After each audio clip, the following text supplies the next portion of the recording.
Good afternoon student, my name is Roshni Dekate and today I am going to teach you 11th class electronics. The chapter number 4 is an amplifier.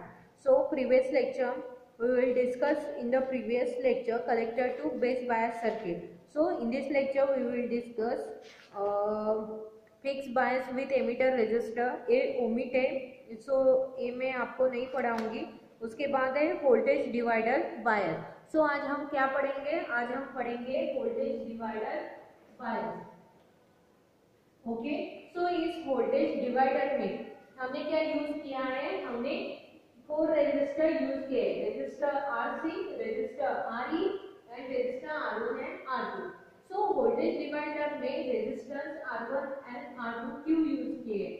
Because resistor R1 and R2 इसलिए हमने use किए क्योंकि operating point को हम ऐसे भी stable कर सकते हैं without any support, can be made independence of beta. अगर हमने resistance R1 and R2 use किए तो ऑपरेटिंग पॉइंट बीटा पे डिपेंड नहीं रहेगी और इंडिपेंडेंट रहेगी। Okay, so this type is most widely used in a linear circuit. ये जो टाइप है वोल्टेज डिवाइडर बायस, ये किसमें ज्यादातर यूज होता है? लीनियर सर्किट में। The voltage divider is form by voltage divider किससे फॉर्म होता है? Resistance R1 and R2. The voltage across R2 is forward biases the emitter junctions. By properly selecting the value of R1 and R2, the operating point of this transistor can be made independent of beta. अगर हमने resistance R1 और R2 की value properly हमने select की तो operating point of transistor can be independent, is not depend on beta. So अभी यहाँ पे हम इक्वेशन देखते हैं। So VB,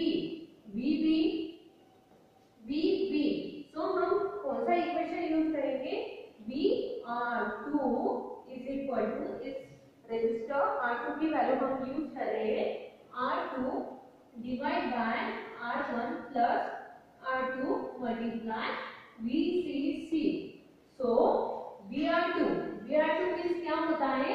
यहाँ पे तो बेस होता है, यहाँ पे एमीटर और यहाँ पे कलेक्टर। तो हम रेजिस्टर R2 यूज कर रहे हैं तो हम यहाँ पे क्या लिखेंगे? यहाँ पे लिखेंगे हम VBE प्लस IE RE। सो VBE हमने यूज किया VBE plus IE RE। So VBE is equal to क्या होगा? VB minus RE plus RE। So हमें इक्वेशन मिल गया है। Okay, when the temperature increases IC, collector current increases। क्या होता है? टेम्परेचर इंक्रीज हुआ तो कलेक्टर करंट इंक्रीज होता है। As IC is equal to IE, then emitter current increases. When emitter current increases, VBE decreases. अगर करंट इंक्रीज हुआ तो वोल्टेज क्या हो जाएगा? डिक्रीज हो जाएगा।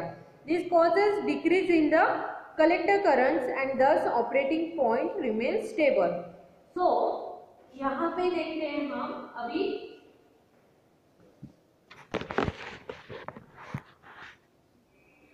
अभी सेकेंड इक्वेशन देखते हैं हम यहाँ पे। So BC is equal to क्या होगा? BC equal to VCC minus IC RC। Okay, so since IC is near about equals to IE, so VCE is equal to VCC minus RE plus RC into IC।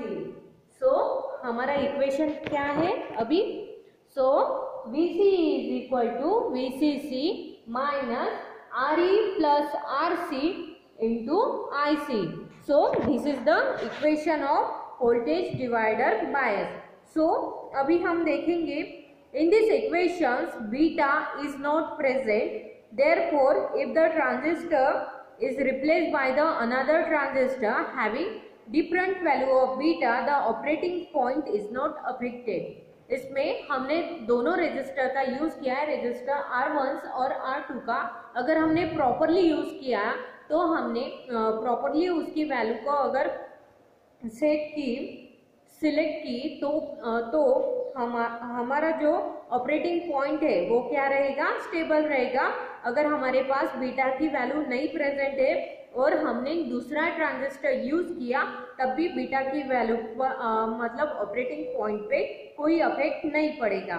So merit है, इसके advantages है only one DC supply is necessary, the operating point is almost independent of beta, the operating point is not affected by temperature variation।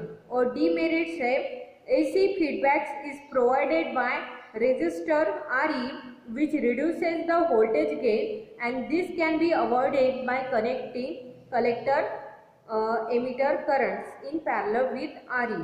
So voltage divider biasing circuit is most widely used for to stable the operating point या फिर to stabilize the operating point। So this is the theory of voltage divider bias।